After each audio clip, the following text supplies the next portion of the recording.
B.A Prakash, who is the former chairperson of 5th State Finance Commission in Kerala, has also joined us. Mr. Prakash, can you hear me? Yeah, I can hear it. Yeah, Mr. Prakash, what is it? We all know that the federal structure, Mr. Prakash, it allows states to tax, but their borrowing capacity is defined by the center. Also, we all know about the FRBM Act, where you have to get your act together, to put it very mildly.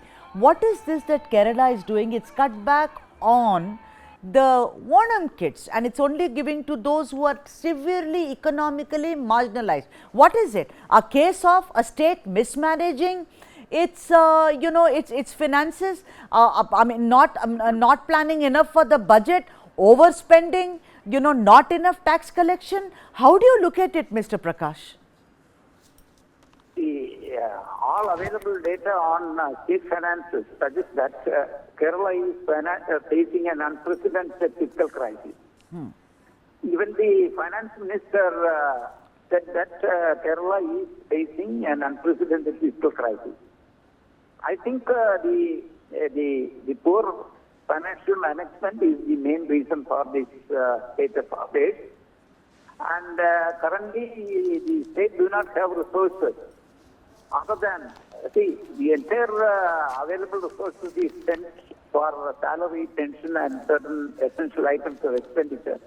And for all other items of expenditure, you don't have money. That type of a grave situation is facing in the state. So naturally, the government have no other option but to cut down expenditure on all aspects. Wherever possible, the government is cutting down expenditure. And this is the context in which we are facing this type of a situation.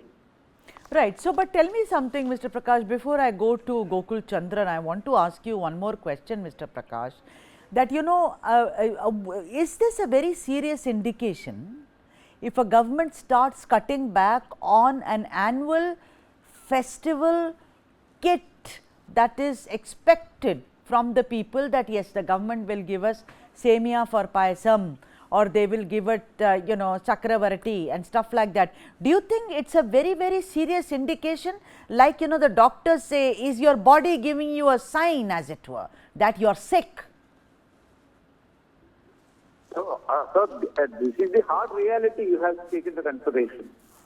In 2016, the state government published an white paper in which it is stated that the government is facing a serious crisis in 2016. And certain suggestions are put forward to improve the finances. But the government has not taken steps, and the government has been following fiscal extravagant type of policy. And the result is that now we reached a situation where the state is facing an unprecedented crisis, and the state is not having any resources. So, and the state is struggling to find resources. So, during the COVID pandemic, there was serious problem, but during the post-COVID period, also things have not improved much. Mr. Prakash, I want to ask you hypothetically that what would you have done if you see that your coffers are running empty in Kerala, and that there is no way out because the revenue, whatever the resources were, perhaps have dried up? Would you also cut back on the Onam kits, sir? Couldn't you have? Don't you think that the government, or if you were in one of the places where you could take a decision, done something to give everybody Onam kits, Mr. Prakash? Here, madam, you have to bear in mind this aspect. You are facing an acute, unprecedented fiscal crisis. You don't have money to purchase medicine for distribution in the public hospitals. So this is the nature of the crisis. So in this type of a crisis, what is the point of talking about giving Onam kits to the people?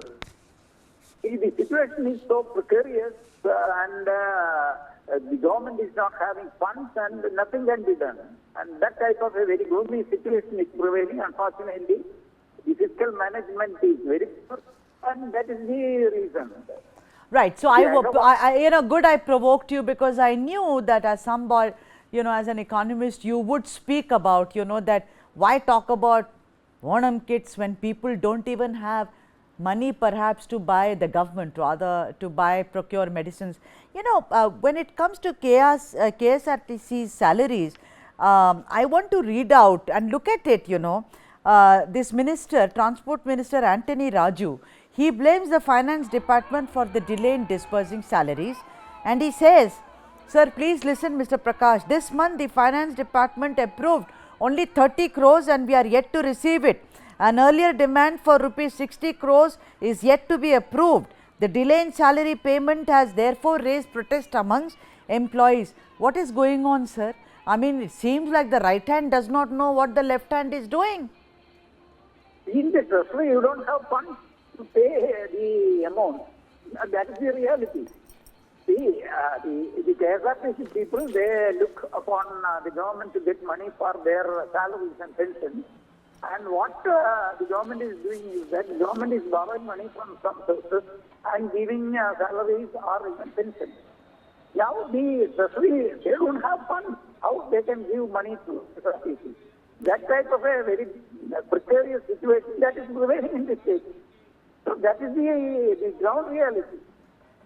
I guess. In this type of a situation, what the government can do?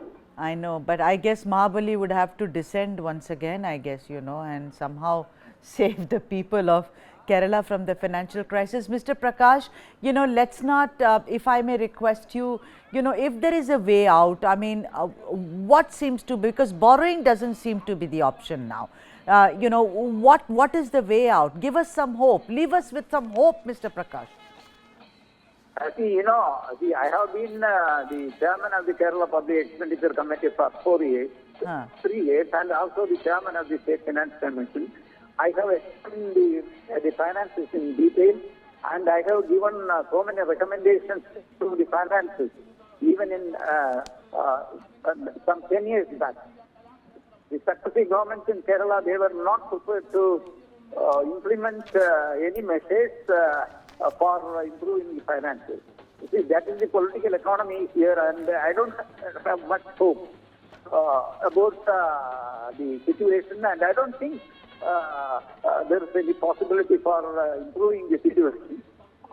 It's likely that the system will collapse and lead to anarchy. Oh my God, but thank you so much, Mr. B.A. Prakash, for joining us and speaking your heart out. I mean, he says that the situation is very, very grim.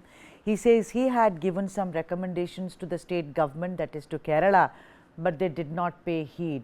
But I think that perhaps if it pays heed even now, then who knows, maybe the situation will improve. That's what we want as South Indians, as the South Indian, that the situation please better improve.